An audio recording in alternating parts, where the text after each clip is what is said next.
सभी साथियों को नमस्कार। युवा मंच यूट्यूब चैनल पर आप सभी का स्वागत है। मित्रों, जैसा कि आप सब जानते हैं कि शिक्षा सेवा चयन आयोग के गठन को लेकर सरकार गंभीर हो चुकी है। हाल ही में आप लोगों ने देखा, मैं बात को रिपीट कर रहा हूं कि सरकार ने शिक्षा सेवा चयन आयोग की नियमावली पर हरी झंडी दे दी है और ये सब दबाव का नतीजा है। हम लोग अरेस्ट ना हुए होते, आंदोलन और मिलने जैसे हालात न पनपते तो सरकार शिक्षा सेवा चयन आयोग को ठंडे बस्ते में रखती। लेकिन बड़ा सौभाग्य है कि सरकार किसी न किसी तरीके से कुछ तो कर रही है। एक कदम ही सही, प्रक्रिया बढ़ी। और मित्रों, बता दें 7 नवंबर 2023 अगर हम सब दबाव बना ले गए तो निश्चित तौर पर दीपावली से पहले शिक्षा सेवा चयन आयोग का स्वरूप हम लोगों के सामने हो सकता है। तो मैं चाहूंगा कि आप लोग जरूर आइए। दीपावली के पहले एक बड़े आगाज का सामना सरकार करे और सरकार को जो है शिक्षा सेवा चयन आयोग का गठन जल्द से जल्द करना पड़े। वरना अगर मामला इसी तरीके से पेंडिंग रहा तो काफ़ी समय लग जाएगा और चुनाव के पहले परीक्षा संभव नहीं है। हालांकि टीजीटी पीजीटी की परीक्षा को लेकर के तमाम लोग अफवाह फैला रहे हैं कि इस फरवरी में हर हाल में परीक्षा हो जाएगी। युवा मंच टीम फरवरी में,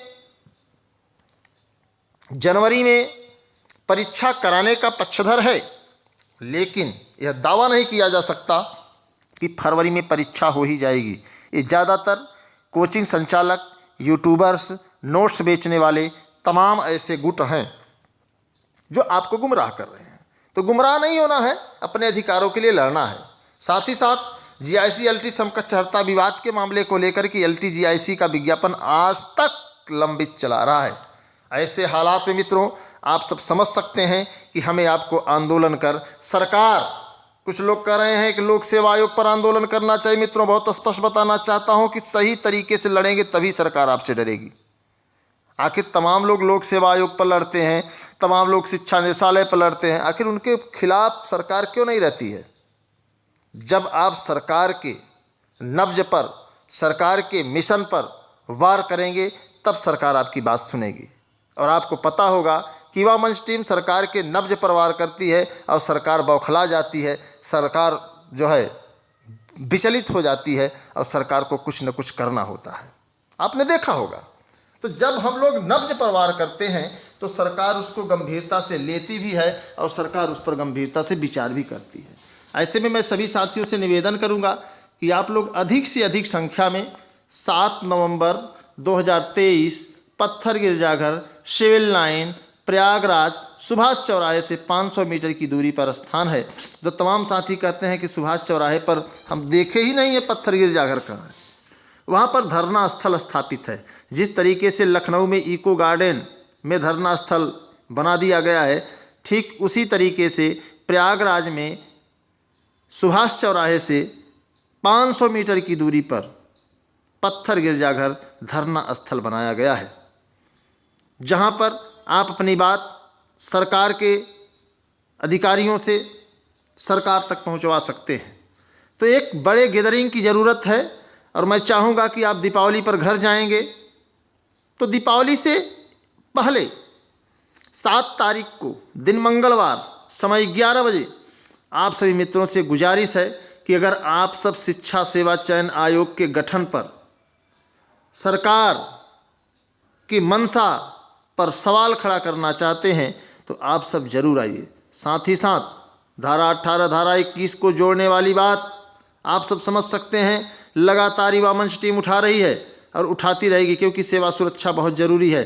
तमाम जो हमारे चयनित शिक्षक हैं उनका मानसिक उत्पीड़न हो रहा है, तमाम शिक्षक हैं जिनका शोषण हो रहा है। अगर हम आप इसी तरीके से मौन रहेंगे तो निश्चित तौर पर हमारे आपके ऊपर तानाशाहियत प्रक्रिया शुरू रहेगी और हम आप कुछ कर नहीं पाएंगे। मैं मानता हूँ कि आप पढ़े लिखे, शिक्षित, समझदार, बुद्धिजीवी हैं, लेकिन आपको आंदोलन का हिस्सा बनना पड़ेगा।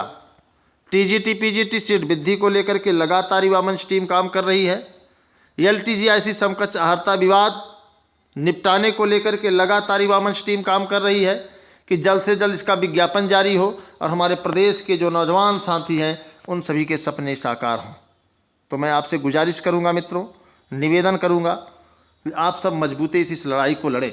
साथ ही साथ प्रयागराज सहित पूरे देश, पूरे प्रदेश में डेंगू का प्रकोप, चिकनगुनिया का प्रकोप बहुत तेज़ी से चल रहा है। तो आप खुद को सुरक्षित भी रखें, मच्छरों से बचें।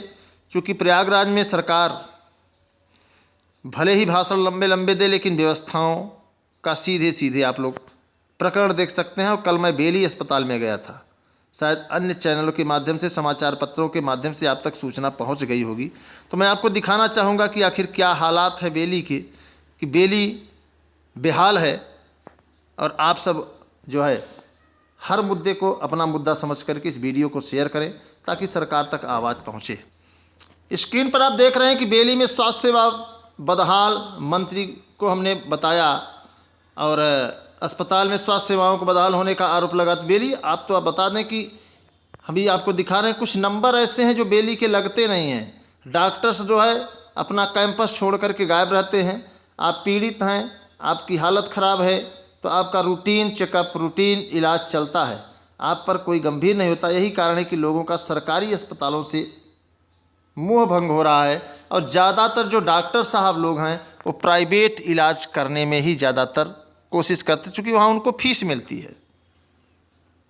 डॉक्टर्स इसलिए नहीं आते हैं ताकि आपको यह अनुभव हो कि यार सरकारी अस्पताल इसी तरीके के होते ही हैं।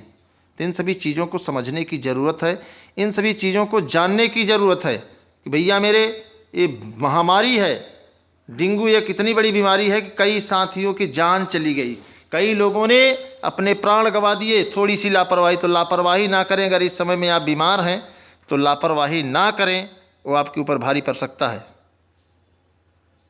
प्राइवेट संस्थानों में दबंगई है, वहाँ आपसे मोटी रकम वसूली जाएगी, वहाँ आपसे जबरी पैसा ले लिया जाएगा, नहीं तो आपका इलाज ही नहीं किया जाएगा। लेकिन आप सभी को बता दें कि आप सब मजबूती से अपने अधिकार के लिए, यह भी आपका अधिकार है कि शिक्षा, स्वास्थ्य, रोजगार आपके जीवन का एक अभिन्न अंग है। भर्ती प्रक्रिया में ही 4-5 घंटे लग जाते हैं। एम्बुलेंस को फ़ोन करिए तो एम्बुलेंस जल्दी आता नहीं है। तमाम व्यवस्थाएं हैं, तो प्रदेश में जंगल राज कायम है। और कल मैंने बेली का जीता जागता उदाहरण देखा।